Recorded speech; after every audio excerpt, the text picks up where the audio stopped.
Setting off for the Islamic north of Nigeria, lawyer Hauwa Ibrahim is travelling with her 2 children to see her client, Safiya Hussaini. We soon come across the first veiled women. A very strict form of Islam is beginning to take hold in northern Nigeria. For many people here, Osama bin Laden is regarded as a hero. Nearly all the northern provinces have introduced the Sharia. What was your first thought when you heard that? I thought that was crazy. And not in this century, and not in Nigeria. That was just my first reaction. Switzerland is paying part of Safiya Hussaini's legal fees, and her imminent stoning is a big problem for the Swiss ambassador in Nigeria, but politically he can do very little.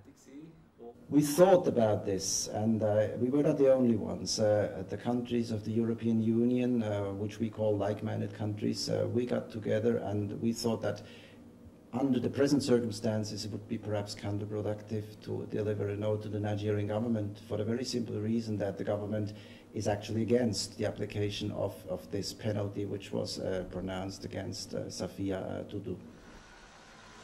Early the next morning, in the village of Tunda Tudu, lawyer Ibrahim greets Safiya Hussaini. She has been sentenced to death and is now under house arrest. In her arms is her daughter, Adama. Her daughter is claimed to be illegitimate, and that is why Safiya Hussaini has been convicted. The presumed father has not been charged. Mohammad Hussaini, Safiya's brother, initially doesn't want us to film. But photographs of the lawyer's first visit make him change his mind.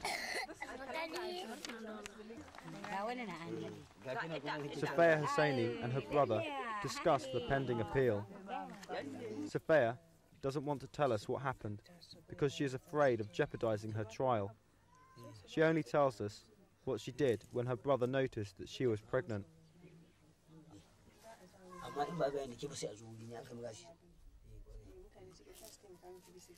I ran away.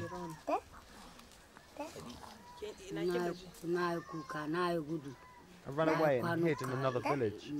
But the police looked everywhere for me.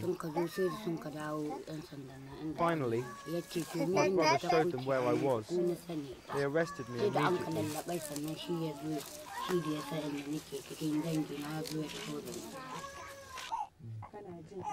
Mohammad Hussaini handed over his own sister to the police. He thinks it is legitimate that adulteresses should be stoned. If the conditions of the Sharia are fulfilled, that means if 4 witnesses are present during the act, then it is right that adulteresses be sentenced to death by stoning. These 4 witnesses don't exist, however Safiya Hussaini was still convicted. It is not true. I didn't do anything wrong. They can't stone me. The lawyer hopes that her client will be acquitted. She argues that Safiya Hussaini became pregnant before the introduction of the Sharia and that the proceedings lack evidence. They are saying the conviction is on her confessional statement, and she never made a confession. It's also a record. She didn't make a confession, so we're saying there was no confession, but say that you are convicted on her confession. The man was freed based on the fact that there was no confession and there was no evidence to prove. And she was convicted on her own confession. We're saying there's no confession. In the provincial capital, Sokoto, we find the judge who convicted Safiya. He doesn't want to talk about the case. He shows us the courtroom though. This is where the trial against Safiya Hussaini took place last June.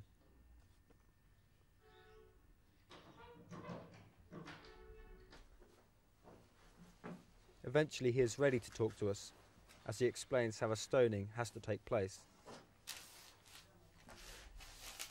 A hole has to be dug. The convicted is then buried up to the waist.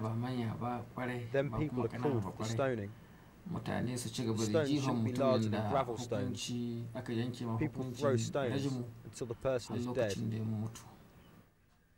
The Koran does not mention stoning as a form of punishment. There are many things, crimes and punishments, that are not explicitly mentioned in the Quran, but the fact that Muhammad practiced this form of punishment is binding, and that led to its introduction.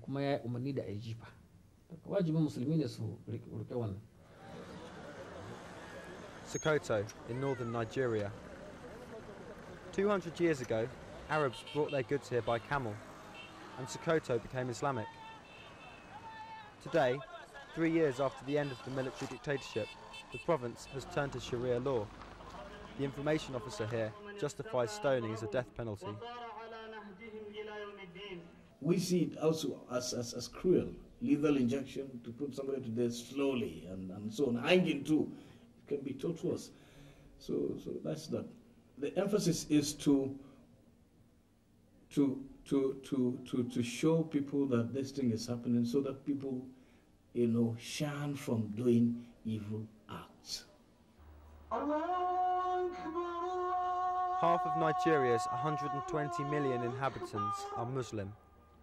40% are Christian. After the end of the military dictatorship, many Nigerians wanted more order and less corruption. But the introduction of the Sharia is harming the country's cohesion. That's why people are yearning for Sharia. They want rectitude. They want good government. Good government, it's part of Sharia. But good government, it means that the leadership is transparent, it's not corrupt. It doesn't embezzle people's money. It does what the people want. The information officer proudly shows us the Quranic school. Girls are taught here, but different subjects, separate from the boys.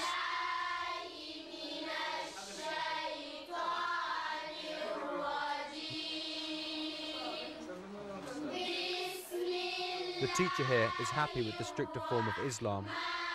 Well, the introduction of the Sharia is a very much a welcome idea to us, to the woman. It is the only system that guarantees, her freedom.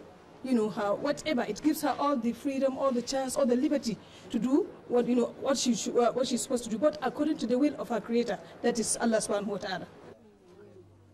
It is in the name of Allah that Safiya Husseini is going to be stoned, and Hauwa Ibrahim is worried about her client. Is there a possibility that they really would stone her? I mean, is it just a threat, or could it really happen? It could happen, because if they have chopped hands already, they have chopped somebody's hand. They have flogged a girl that was supposed to have committed fornication. They could stone her. I think the federal government, President Obasanjo himself, has very clearly indicated that he would not tolerate this kind of thing.